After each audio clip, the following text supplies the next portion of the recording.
ultrasound untuk mengetahui spektralnya. Ini spektral ini kita sebut sebagai grafik lah ya, grafik CT-nya berapa, peak sistoliknya berapa, end diastoliknya berapa gitu. Jadi ini kalau pada pemeriksaan tertentu dia akan mengetahui apakah pembuluh darah di situ normal atau enggak gitu. Jadi menggunakan pulse wave Doppler. Kemudian kalau M-mode ini biasanya untuk mengukur objek yang bergerak, misalkan di bilik dan katup jantung ya, ini M-mode, motion mode. Jadi yang diukur di sini adalah objek yang bergerak, biasanya sistolik dan diastolik.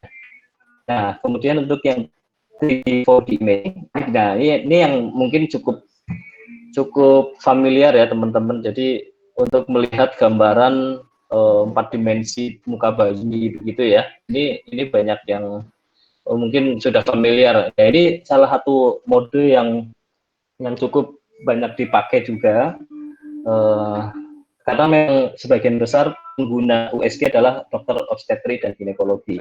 Tapi kalau nanti teman-teman masih rumah sakit atau klinik pasti ada alat USG-nya. Saya yakin kebutuhan dasar sekali. Nah ini di mana sih USG dipakai? Ini ternyata banyak sekali. Neonatal brain itu untuk otak bayi yang baru lahir bisa dilihat. Kemudian karotis, arteri yang besar yang di leher. Kemudian jantung, mame untuk dada ya, mame untuk payudara. Kemudian tiroid untuk kelenjar tiroid yang di leher, kemudian abdomen, di abdominal itu mungkin perut ya, secara umum atas bawah lah gitu, perut atas dan bawah, uterus dan ovari. Nah ini untuk ginekologi, melihat rahim, mulut rahim, cervix dan sebagainya, dan ovarium juga bisa. Kemudian fetal imaging ini untuk kita bisa melihat gambaran jantung bayi yang ada di dalam kandungan, itu bisa juga namanya fetal imaging. Kemudian ini procedural guidance, biasanya kalau dokter di rumah sakit itu pakai buat guide, untuk guiding misalkan bioke. Kemudian MSK ya, musculoskeletal, muscle and tendon, dan juga untuk organ reproduksi laki-laki, prostat dan testis. Nah ini salah satu contoh gambaran, ini bukan gambaran MRI ataupun CT scan, ini adalah gambaran USG, dan ini cukup jelas memperlihatkan. Ini untuk yang gambaran neonatal head ya, untuk otak bayi yang berlahir ini bisa kita lihat dengan jelas tanpa perlu radiasi, Kemudian ini gambaran liver, di perut kita ya, sama gambaran tractus biliaris, apa sih istilahnya ya, tractus biliaris itu kandung empedu dan saluran-salurannya begitu. Kemudian ini ada gambaran banyak yang misalkan untuk melihat apa dekakan kelenjar getah bening dan sebagainya. Nah ini di sini dilihatkan menggunakan USG bisa. Darah di dalam vaskular di pembuluh darah kaki ya, jadi bisa dilihat. Kemudian ada teknologi namanya fusion, jadi antara gambaran CT dan USG kita gabungkan secara real time. Jadi misalkan ada kelainan apa di CT, itu misalkan ada tumor ini di liver, kita teknologi sekarang sudah memungkinkan bahwa antara gambaran CT scan dan USG bisa kita fusion, bisa kita gabungkan gitu. Nah ini transducer mungkin kalau nanti teman-teman mahasiswa yang nanti misalkan masuk ke dunia kerja ya, nanti mungkin akan sering ketemu ya, misalkan dokter ini transducer linearnya ada masalah, nah begitu. Nah jadi ini biar bisa diperkenalkan juga, ini contoh transducer linear, dan itu dia bentuknya itu ya linear ini. Kemudian ini sektor kita bisa sebut sektor karena dianya ujungnya runcing. Ini ujungnya runcing. Ini biasa untuk jantung, dan ini biasa untuk organ-organ superficial. Kemudian yang curve ini transducer buat abdomen biasanya. Nah ini bentuknya begini. Kemudian endocavity yang dimasukkan ke dalam vagina ataupun ke dalam anus ya, ini bisa untuk melihat uterus ataupun prostat. Dan ini untuk yang volume. Nah, ini yang tadi saya sempat dengar dibahas, yang bergerak biasanya ini untuk transducer volume ya. Yang volume ini jadi untuk melihat gambaran 4 dimensi. Jadi penampangnya cukup luas. Jadi data yang dihasilkan itu dari, mohon maaf ya, ini ada yang nangis sih.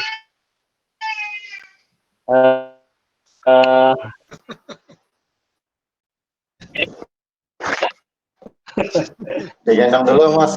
Iya, jadi ini transducer volume yang biasanya bergetar ini Pak Gu ya. Sebenarnya kalau mau jeli, setiap transducer itu ada getarannya. Kalau kita dengarkan di telinga gitu, dia akan bergerak tuh. Kristal piezoelektriknya itu saling bergeser gitu. Kalau kita mau jeli, tapi yang paling jelas terasa ya volume ini, karena memang penampangnya besar. Kemudian ada DTI, mungkin jarang yang tahu ya. Jadi transesophagus ekokardiografi. Jadi ini probnya masuk ke dalam tenggorokan untuk melihat gambaran jantung yang tidak bisa dilihat dari trans. Nah, nanti dilihat gambaran volume bisa kalau untuk yang 4 bentuk USG. Kemudian hockey stick ini untuk muskuloskeletal, dia kecil kayak pensil, kayak kita megang pensil aja ini untuk periksanya. Kemudian ini aux continuous wave, dia untuk melihat cuma continuous wave aja tanpa ada gambaran 2D-nya gitu. Nah, ini ada lagi intrakardiak, ini justru malah dimasukin ke dalam pembuluh darah yang masuk ke pembuluh darah di jantung. Ini juga baru pertama di Indonesia, besok insya Allah mau diinstal di Rumah Sakit Harapan kita ini, yang intrakardiak. Sebelumnya belum ada, dan untuk yang alat ya baru Siemens ini. Jadi intrakardiak di Indonesia baru kita, baru Siemens. Kemudian untuk yang volume ini untuk 4D tapi transtorakal untuk melihat jantung, melihat gambaran secara 4 dimensi. Nah, ini kurang lebih transducer yang ada. Mungkin teman-teman yang peminatan USG nanti bisa punya pengetahuan itu. Jadi kalau pas nanti di lapangan ataupun masuk ke vendor tertentu ya, perusahaan tertentu ya, nanti bisa lebih paham begitu.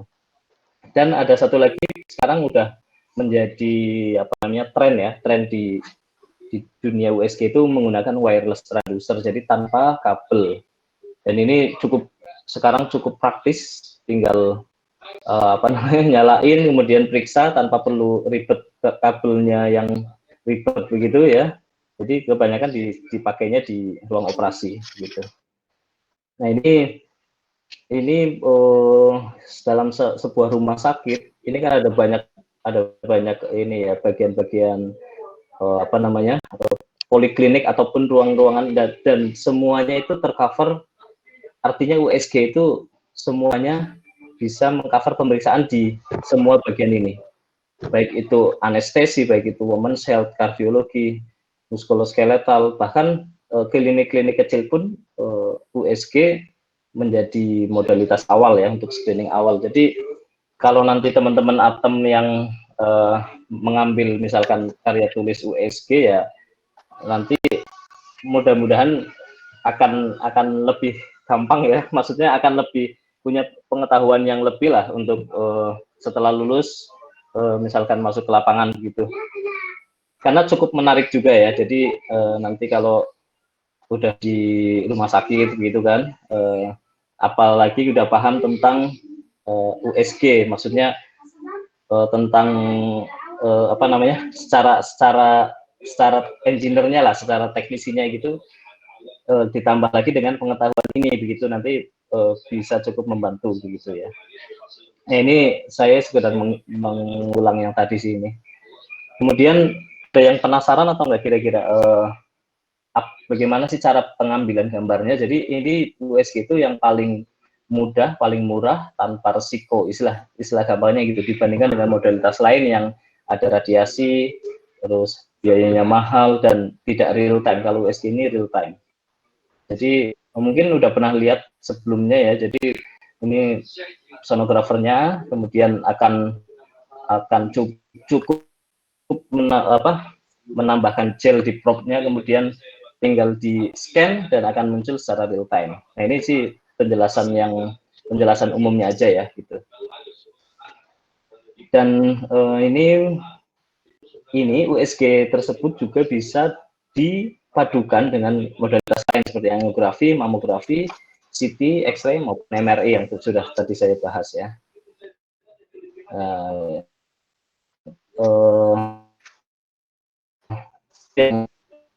Yang apa namanya? Ini jadi keunggulan dari ultrasound dibanding modalitas lain yaitu antara lain real time imaging, kemudian alatnya yang cukup compact dan portable ya, bisa didorong kemana-mana, kemudian bisa lebih murah dan non radiasi. Ya kurang lebih itu sih. Tapi kalau memang ada pertanyaan, misalkan saya bisa jawab, nanti saya jawab, dan kalau misalkan enggak, nanti bisa buat PR saya dan Pak Maman gitu. Jadi saya tutup dengan quote-nya Nicholas Tesla gitu ya.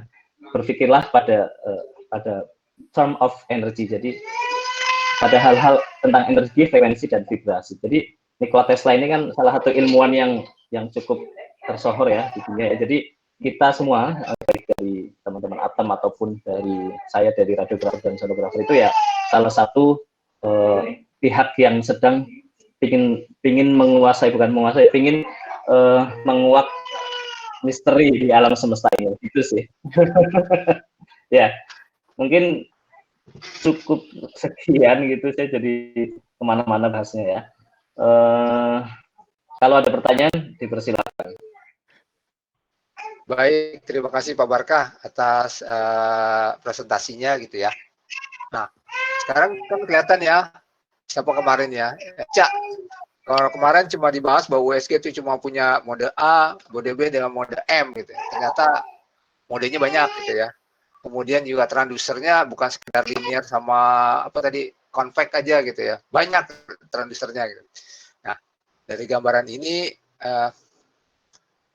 kita bisa bilang bahwa USG itu nggak kalah canggih dengan CT scan atau MRI atau X-ray yang lain gitu. Memang banyak kelebihan-kelebihannya kalau kita bandingkan kedua modalitas antara ultrasound dengan X-ray ini memang ada plus minusnya gitu ya.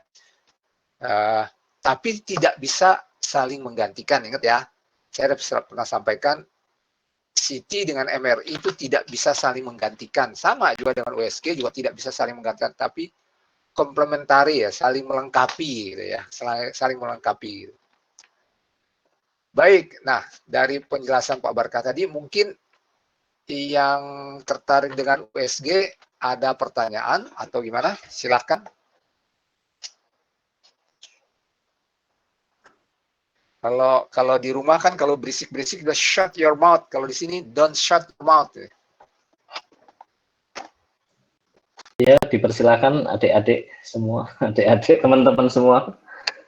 Kalau misalkan apa aja lah tentang USG, tentang nggak harus teknis sekali atau tentang atau tentang ini Pak, mungkin ada yang tertarik, oh nanti kerjanya gimana gitu, boleh ya kan? Pak Maman kan udah punya pengalaman juga begitu, nanti ya. Jadi memang ini Pak Barkah kita udah jadwalin kapan nanti teman-teman ini mau main-main ke tempat kita di mana di Sunter di Dunex gitu ya. Cuma memang saya sampaikan bahwa nggak bisa sekaligus 99-nya harus bikin jadwal karena kita kan protokolnya ketat gitu ya. Jadi betul, nanti akan bergilir gitu ya. Jadi tidak terbatas pada yang tertarik USG, 99-nya dipersilahkan datang dan belajar gitu ya. Ya mudah-mudahan kalau misalnya Pak Barkah nanti kebetulan ada waktu bisa bergabung, jadi lebih memberikan gambaran tentang penggunaan USG ya, terutama penggunaan transducer gitu ya. Karena insya Allah Pak, kalau memang lagi bisa.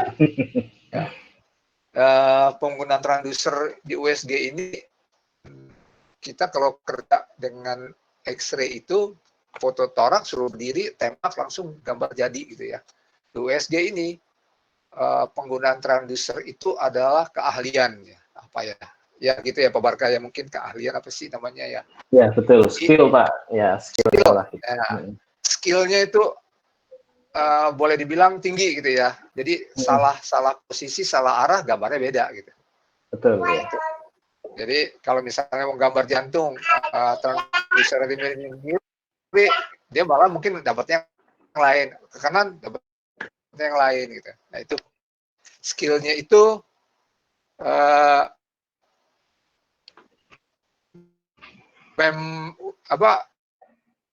memang ini yang punya skill tinggi itu loh dari radiografer, terutama dari sonografer gitu ya. Dari kita kalau sahabat Mbak Tias dengan Kevin itu bisa menggunakan transducer ya, tapi sebatas pada, kalau menggambarnya itu sebatas pada pantom gitu ya. Kalau misalnya gambar dari pasien bisa juga ya gitu.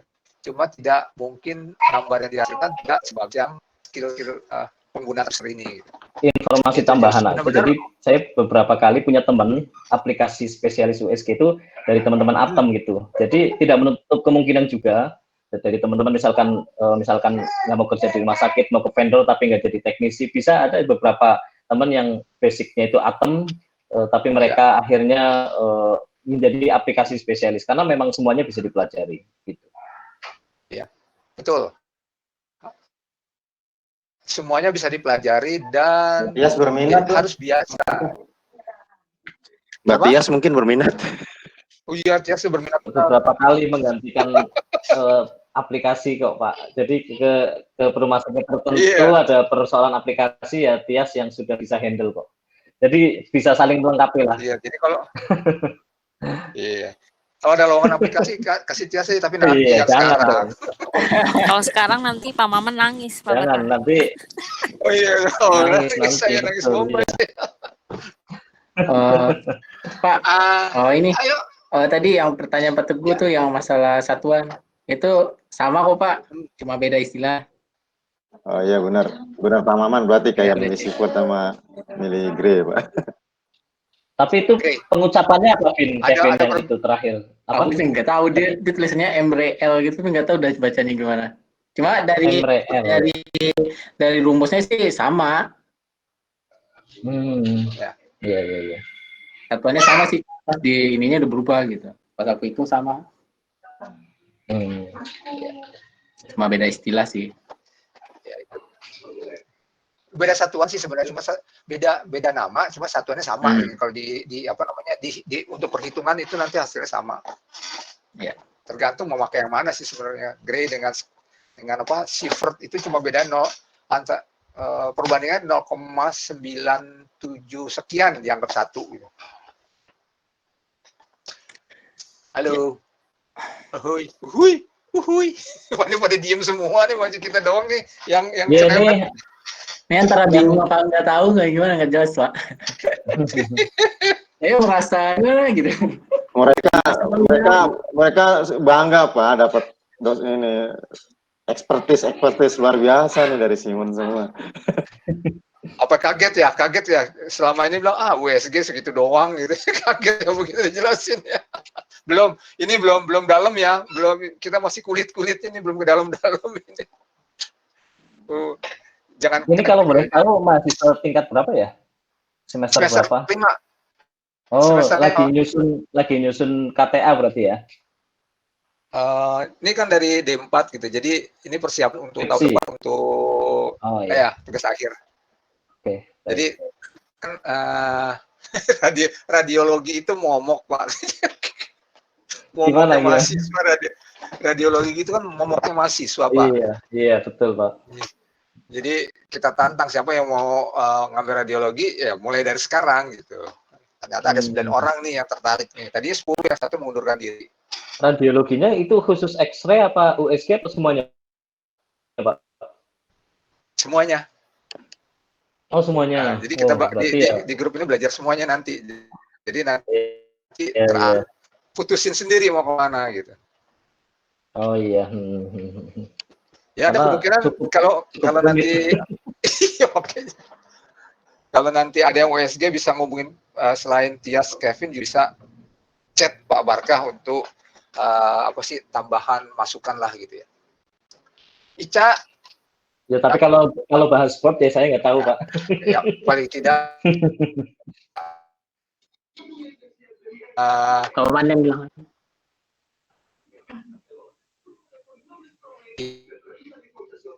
Ada yang mau nanya itu, Mas Yusuf? Iya, saya cuma penasaran. Ini Pak Maman mau nanya, apa lagi ngobrol, cuman jaringannya kayaknya nggak bagus nih. Biasa lagi ngadat-ngadat.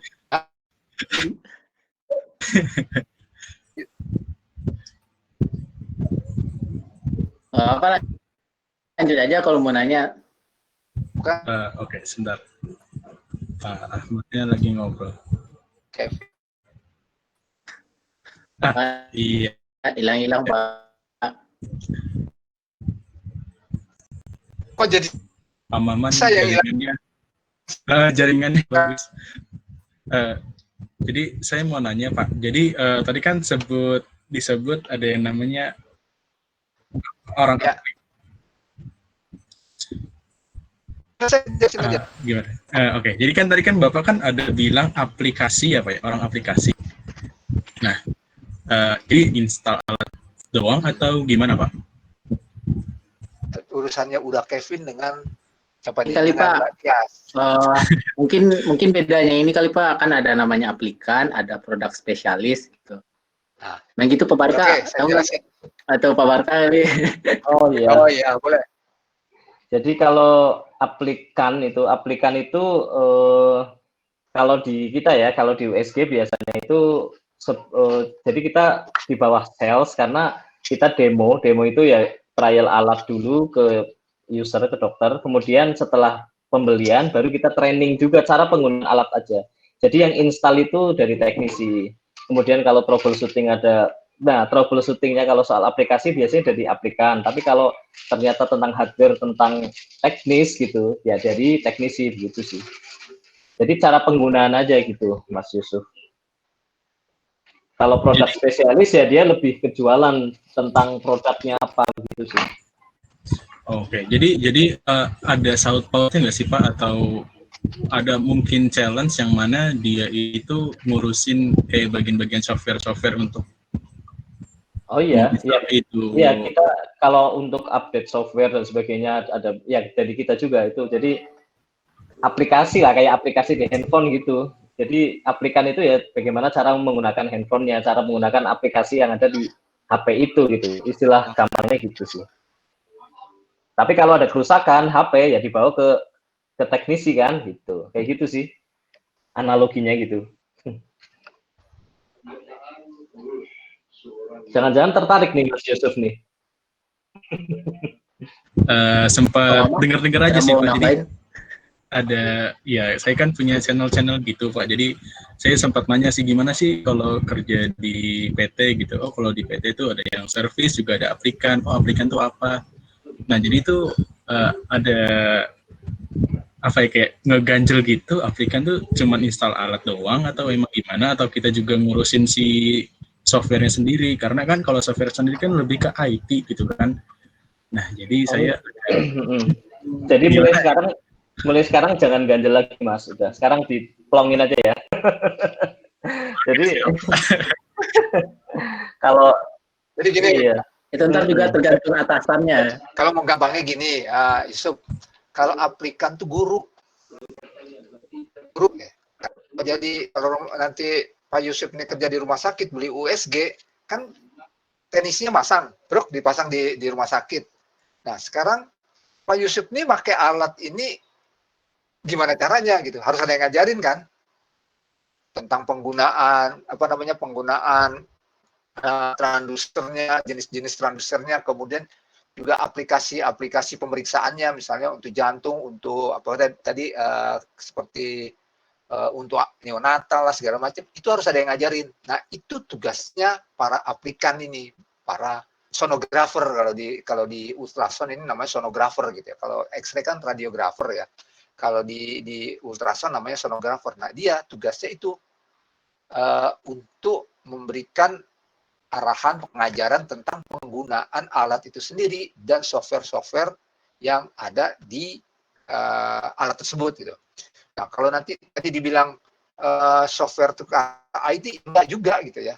Karena sebagian besar software itu sekarang sudah dipasang, sudah diinstal di alatnya pada saat kita. Jadi gini, kalau misalnya rumah sakit itu pesan USG, dia akan ditanya USG buat apa gitu.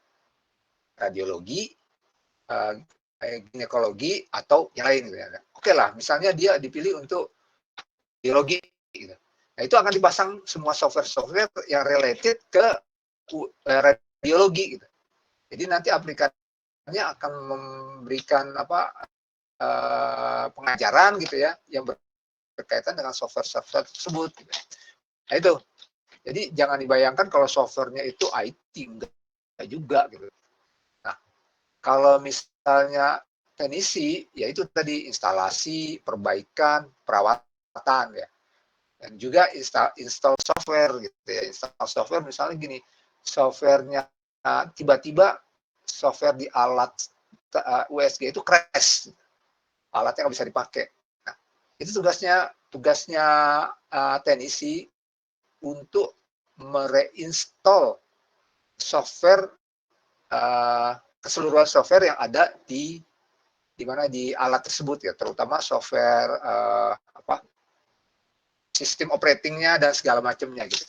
Saya kemarin ya nggak bisa lihat kemarin Tias melakukan instalasi kita itu ya hari kemarin ada sistem yang datang ke tempat kita dalam kondisi software yang bisa dipakai karena crash. Kamis. Tias Iya, kemarin Mas. melakukan reinstall software. Gitu. Jadi jangan dibayangin softwarenya itu software komputer yang seperti IT. Gitu. Jadi kita harus bisa lihat nih ya sekarang yang namanya software di medical engineering itu software jadi ya. Software jadi beda dengan software yang komputer ya. Kalau software komputer itu bisa dibeli di pasar gitu. Misalnya punya komputer di rumah nggak punya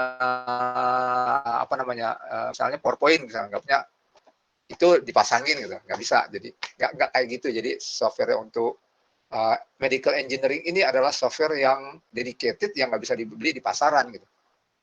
Itu ya. Kira-kira gambarannya seperti itu. Ya ini Bapak Yusuf ini paling hot nih Pak Barkah soal USG nih.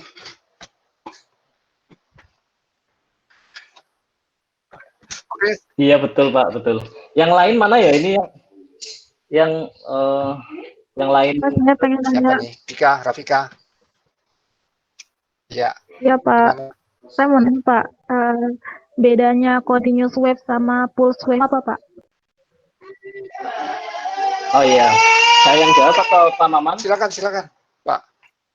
Oh iya, kalau pulse wave itu jadi dia salah satu mode di USG untuk menghasilkan spektral. Spektral itu biasanya di objek yang cuma aliran darah aja. Tapi kalau continuous wave dia yang terus-menerus diambil datanya.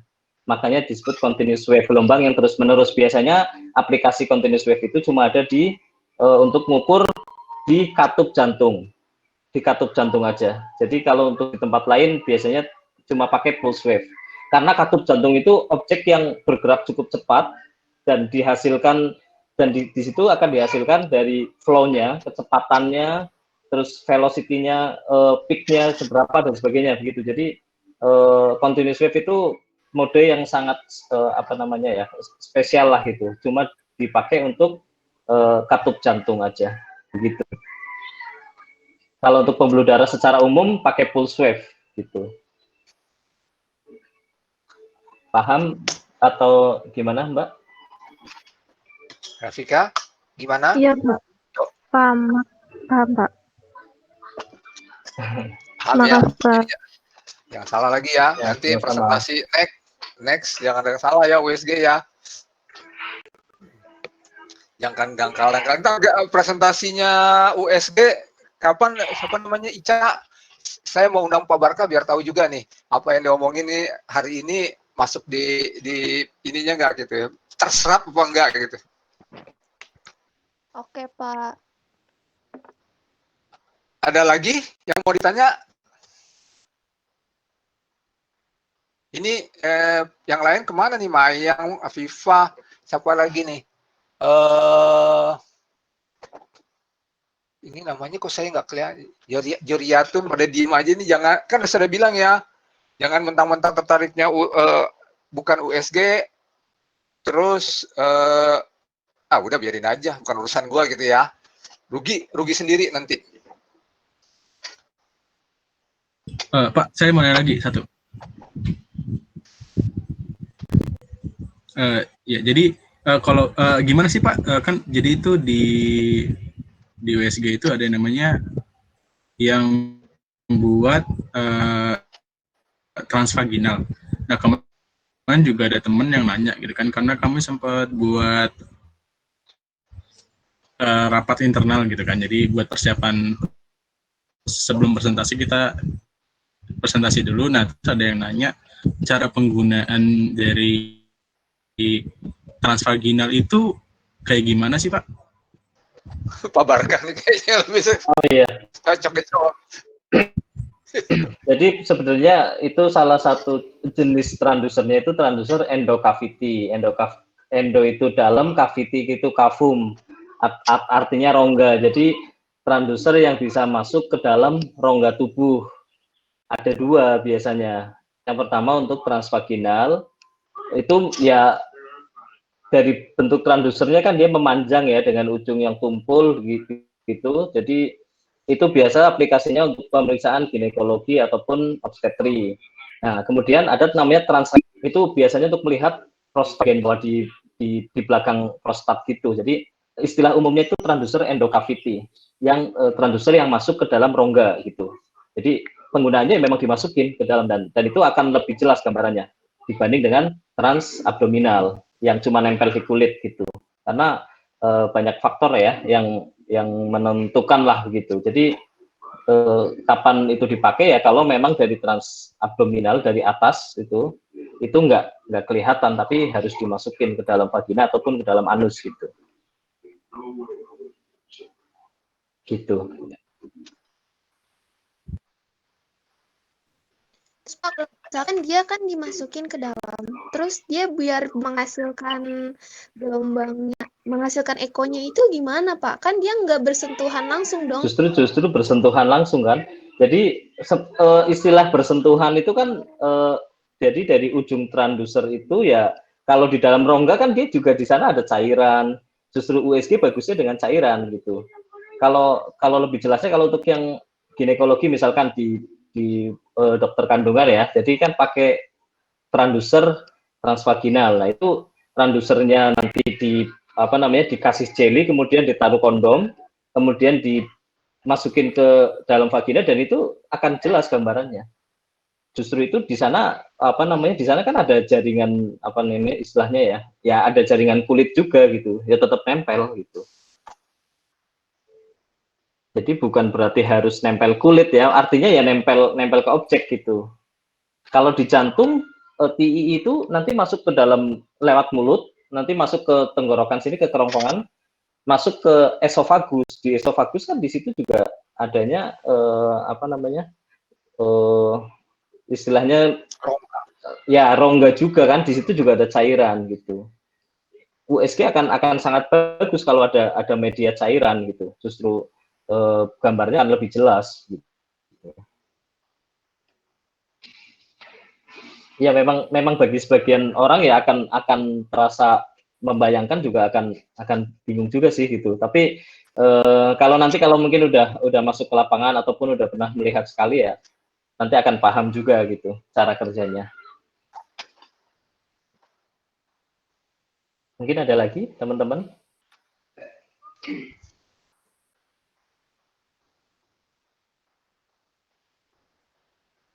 Halo. Mungkin kalau dari saya cukup, Pak. Yang lain?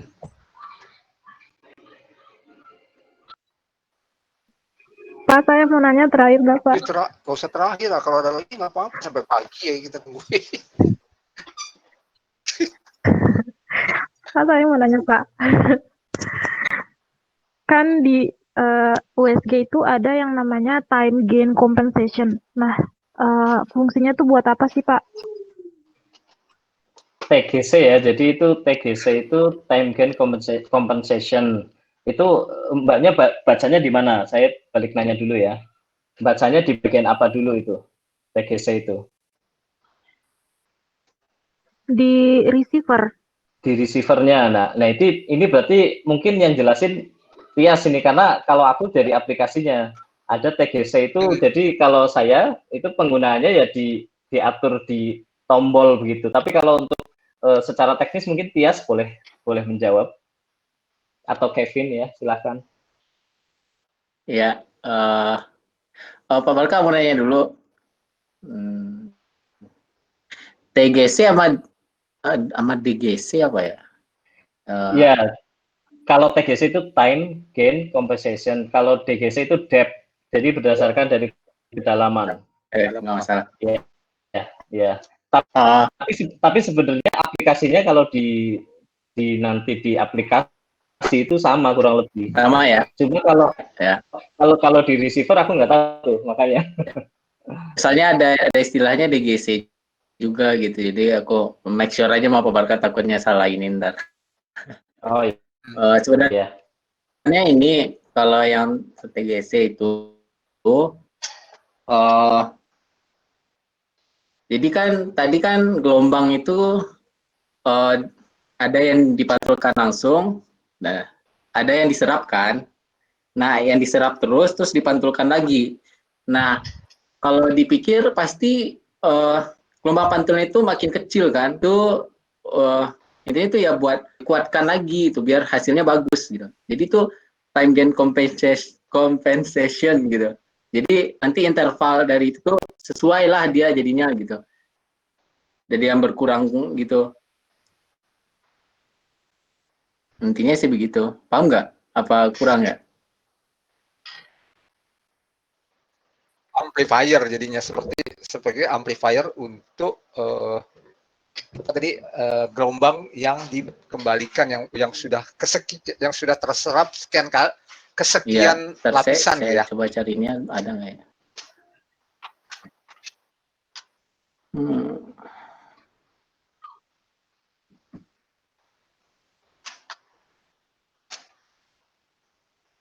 Halo, ya, Pak. Tika.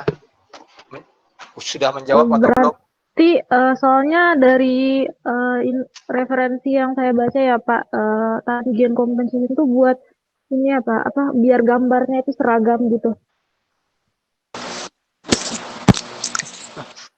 Iya, jadi seragam kan.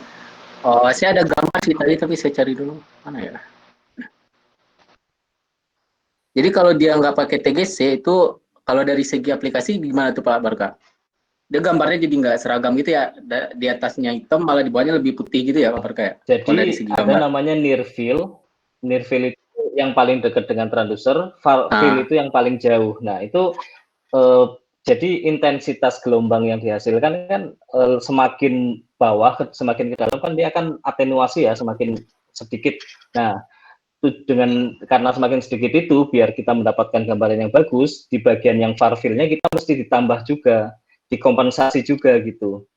Jadi depth sama time-nya itu ya kita tambah, kalau di tombol itu ya kita tambah ke kanan agar gambaran yang far field-nya itu intensitasnya juga lebih amplify. Sebenarnya yang dijelasin Kevin gitu. Jadi antara near field yang paling dekat dengan transducer dengan yang paling jauh bisa seragam gambarnya, homogen gitu. Jadi dan di alat-alat sekarang rata-rata udah pakai otomatis TGC otomatis. Jadi kita pencet satu tombol, si sistem akan dengan secara otomatis dia akan jadi tanpa perlu kita atur-atur lagi tuh kompensasinya gitu. Jadi akan otomatis menyesuaikan dengan kedalaman dan real time scanningnya gitu, waktunya gitu.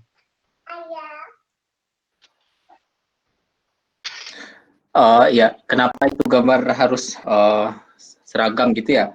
Kan kalau misalnya anggap aja nih jaringan ini kan tebal ya. Jadi kalau makin ke bawah terus makin berkurang dong, makin beratenuasi kalau kemarin kan terabsorb kan.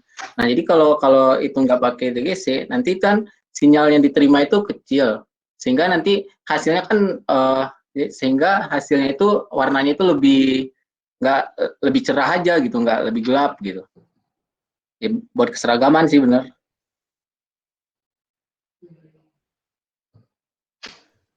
Makasih Pak. Apa sudah menjawab, apa terjawab atau belum kira-kira? Kalau belum bilang aja nggak apa-apa. Saya tadi ada gambarnya sih, mana ya?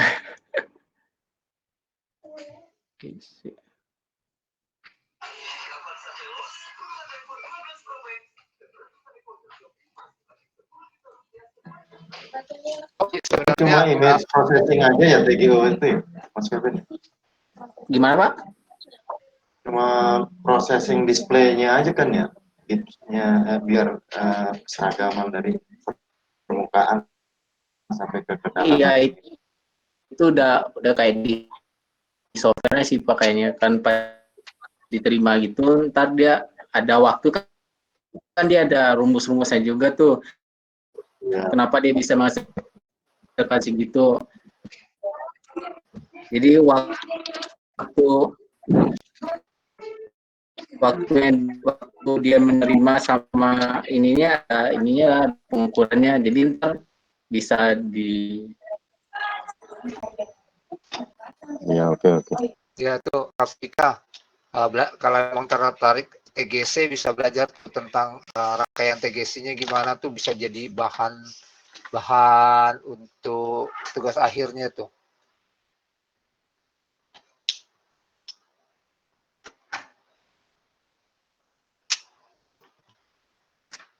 Atau gimana? Acara Ini kita sebenarnya pertemuannya minimum 2 minggu sekali. Minggu lalu udah, harusnya minggu depan. Cuma nih karena ada banyak pertanyaan tentang USG, ya kita bikin satu sesi untuk USG aja, Pak. Oh, baik. Jadi jadi produktif lah ya, berarti belajar dari rumahnya benar-benar produktif lah gitu. Iya. Mungkin yang anak-anak muda kan nggak bisa nongkrong di kafe, nggak bisa main ke mall kan. Jadi produktif lah, bisa di rumah gitu sambil belajar gitu ya. Ya, Bagus jadi juga. 2 minggu itu harus kita nih presentasi sebenarnya dari teman-teman ini tentang peminatannya dia ke depannya. Jadi kalau misalnya yang MRI harus mulai dari mana? Dari dasarnya banget lah, semuanya harus belajar dari dasarnya banget gitu. Jadi nanti at the end itu kemungkinan yang dari misalnya sekarang nih tertarik dengan USG karena ikut acara ini terus, mungkin udah berapa bulan sebelum tugas akhir pindah ke lain hati Pak gitu, misalnya pindah ke MRI atau ke X-ray, nggak tertutup kemungkinan atau sebaliknya gitu. Jadi, kalau anak muda memang gitu Pak, suka pindah-pindah sih. pengalaman pribadi ya. Apalagi kalau di kampus 3 tahun itu bisa ganti pacar 3 kali kayaknya. Ica, enggak bercanda saya ya. biar nggak pada ketawa, biar nggak pada diam maksud saya sih, tapi ternyata pada diam juga. Iya, oke. Kalau ada pertanyaan lain, saya kembalikan ke Ica ya, Pak Barkah. Terima kasih atas waktunya bisa hadir di pertemuan ini. Mudah-mudahan yang di-sharing Pak Barkah jadi nyangkut di adik-adik ini, teman-teman ini, menjadi berkah buat Pak Barkah dan kita semua. Amin Pak. Terima kasih banyak. Mohon maaf kalau ada kesalahan ya teman-teman semua. Sama-sama. Terima kasih. Sama-sama, Pak. Ya, saya kembalikan ke Ica.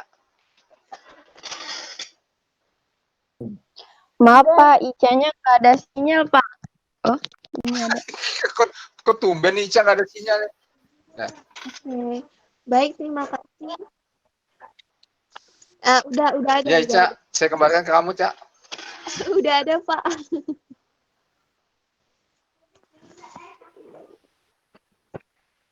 Oke. Terima kasih buat waktunya kepada Pak Maman, Kak Tias, Kak Kevin, Pak Barkah, dan Pak Teguh yang sudah meluangkan waktu dan sudah memberikan ilmu yang bermanfaat untuk kita semua. Terima kasih juga untuk teman-teman udah mau join hadir pada meeting kali ini. Semoga ilmu yang kita dapatkan hari ini bisa manfaat buat kita semua. Amin. Akhir saja, wassalamualaikum warahmatullahi wabarakatuh. Waalaikumsalam. Waalaikumsalam warahmatullahi wabarakatuh.